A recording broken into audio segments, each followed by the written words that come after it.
Halo teman-teman, perkenalkan nama aku Arin dan aku dari kelompok Karen Horney yaitu kelompok 9. Setelah menjalani perkuliahan serta masa bimbingan selama kurang lebih 2 bulan, inilah beberapa hal yang aku pelajari sebagai mahasiswa baru di FPUAJ. Aku mendapatkan banyak informasi yang bermanfaat untuk aku ke depannya, seperti saat aku bertanya tentang gambaran berkuliah di FPUAJ, rata-rata para senior pada menjawab sangat seru, lalu pelajarannya tidak sesusah yang dibayangkan. Terus habis itu juga teman-teman seangkatan, para senior juga baik dan dosennya juga membantu dan baik juga. Terus habis itu aku juga terkesan dengan pencapaian para senior, seperti mereka mengikuti banyak kegiatan dan acara, jadi itu memotivasi aku untuk menjadi lebih aktif ke depannya. Pertama aku bertanya tentang apa yang membuat mereka ingin berkuliah di FPUAJ. Ada yang bilang kalau misalnya direkomendasikan oleh keluarga, dan sebenarnya mereka juga tahu kalau misalnya FPWJ itu bagus dan unggul. Habis itu juga aku bertanya tentang apa UKM atau Ormawa yang ingin mereka ikuti. Terus mereka waktu itu udah ada yang tahu apa yang mereka inginkan, terus mungkin sekarang udah daftar. Terus juga ada beberapa yang kayak masih mau explore. Pertama itu kita harus membedakan mana teman untuk main dan mana teman untuk belajar, karena itu sangat berpengaruh. Terus habis itu pintar-pintar untuk membagi waktu main dan belajar. Terus habis itu yang terakhir memilih UKM atau Ormawa yang sejalan dengan goals kita. Selanjutnya aku akan menyebutkan apa saja etika dan etiket yang akan aku terapkan di FPUAJ. Yang pertama itu ada etika dan etiket dalam berpakaian selama berkuliah. Itu kita harus memakai pakaian yang sopan, seperti kalau atasan kayak kemeja, terus habis itu atau kaos, tapi kaosnya tidak boleh yang ketat atau crop top, terus dan harus yang berlengan, tidak boleh yang kayak putung gitu. Terus kalau untuk bawahannya harus panjang, tidak boleh memakai celana pendek atau rok pendek, terus dan tidak boleh memakai sendal. Disarankan untuk memakai sepatu. Terus selanjutnya ada etika saat online class.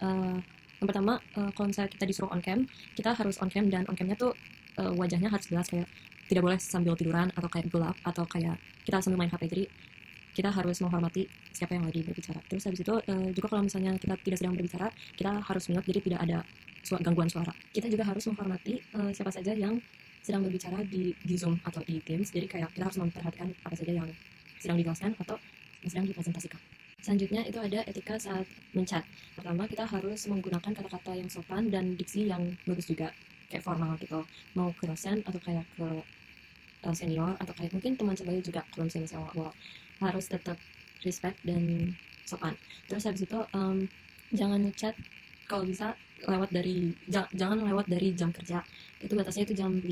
Terus juga kalau misalnya kita kayak di chat gitu, dan kalau misalnya kita lagi nggak sibuk, itu kita harus jawab chat langsung, kayak siapa tahu itu penting, jadi biar kita tidak membuat yang ngechat tunggu gitu.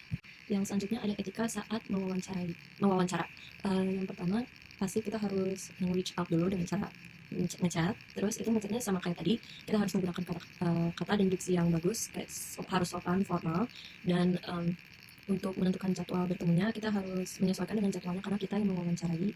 Terus kalau misalnya sudah menemukan jam, waktu, tempat, itu kita harus tepat waktu dan jangan membuat mereka menunggu.